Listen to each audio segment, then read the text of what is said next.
Les chances sont que si vous pilotez en hiver, vous aurez à circuler, décoller ou atterrir sur une surface contaminée.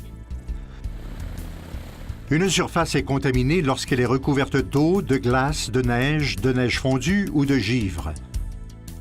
La présence de contaminants ne doit pas être prise à la légère et sollicite un niveau de performance accru. La pratique sécuritaire du pilotage commence par la cueillette d'informations et la planification du vol. Le type d'aéroport où vous êtes situé peut faire toute la différence.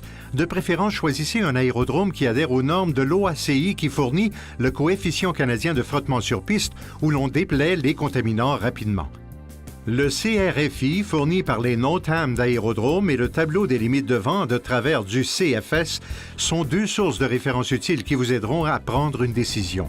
Cette information vous donnera une idée du degré de contrôle de l'avion que vous aurez pendant la course au décollage ou à l'atterrissage. Ces ressources ne sont pas offertes aux pilotes basés dans un aérodrome non contrôlé. Si possible, parcourez à pied les voies de circulation et les pistes avant le départ. Vous aurez une meilleure idée de la profondeur de la neige et du type de contaminant en présence. Vous devrez appeler l'exploitant de l'aérodrome de destination avant le départ pour obtenir un compte-rendu de l'état de piste. Bien que cette information soit utile, retenez qu'il s'agit d'un service consultatif seulement et que c'est à vous, à titre de commandant de bord, de décider d'y atterrir ou pas. Consultez les PIREP. Il s'avère une excellente source d'informations courantes à considérer dans votre processus de prise de décision. Une surface glissante peut poser des défis particuliers pendant l'essai moteur.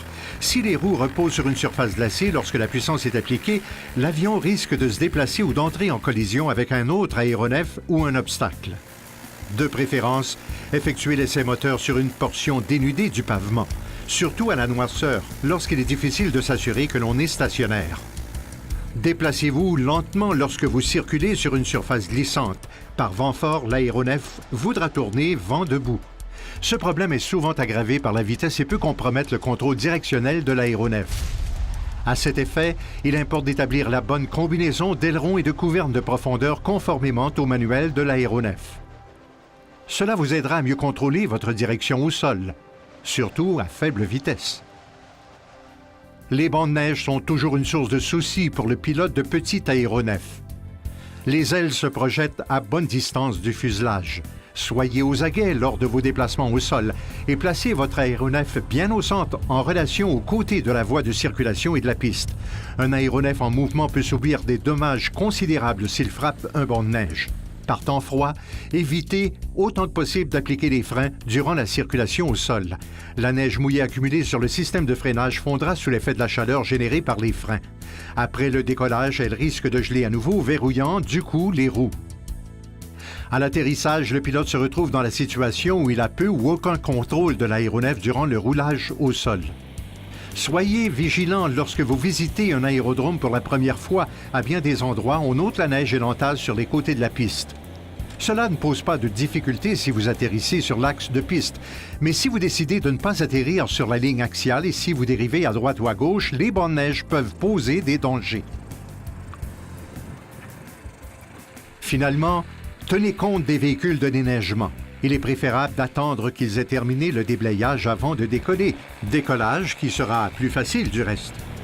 En rapprochement d'un aérodrome non contrôlé qui est en voie d'être déneigé, attendez que les véhicules de déneigement aient quitté la piste avant d'atterrir. Sinon, considérez vous dérouter vers un aérodrome de dégagement dans la mesure où vos réserves de carburant le permettent conformément aux exigences du RAC. Si vous ne pouvez pas attendre davantage que la piste se libère, effectuez un survol de piste à basse altitude pour alerter l'équipe de déneigement de votre intention d'atterrir. Dans certains cas, ils seront en mesure de libérer la piste et vous permettre de vous poser. Le pilotage hivernal exige une bonne dose de planification. Quoi que vous fassiez, prenez votre temps, soupesez vos options et si vous êtes inconfortable avec les conditions de piste, remettez le vol au lendemain.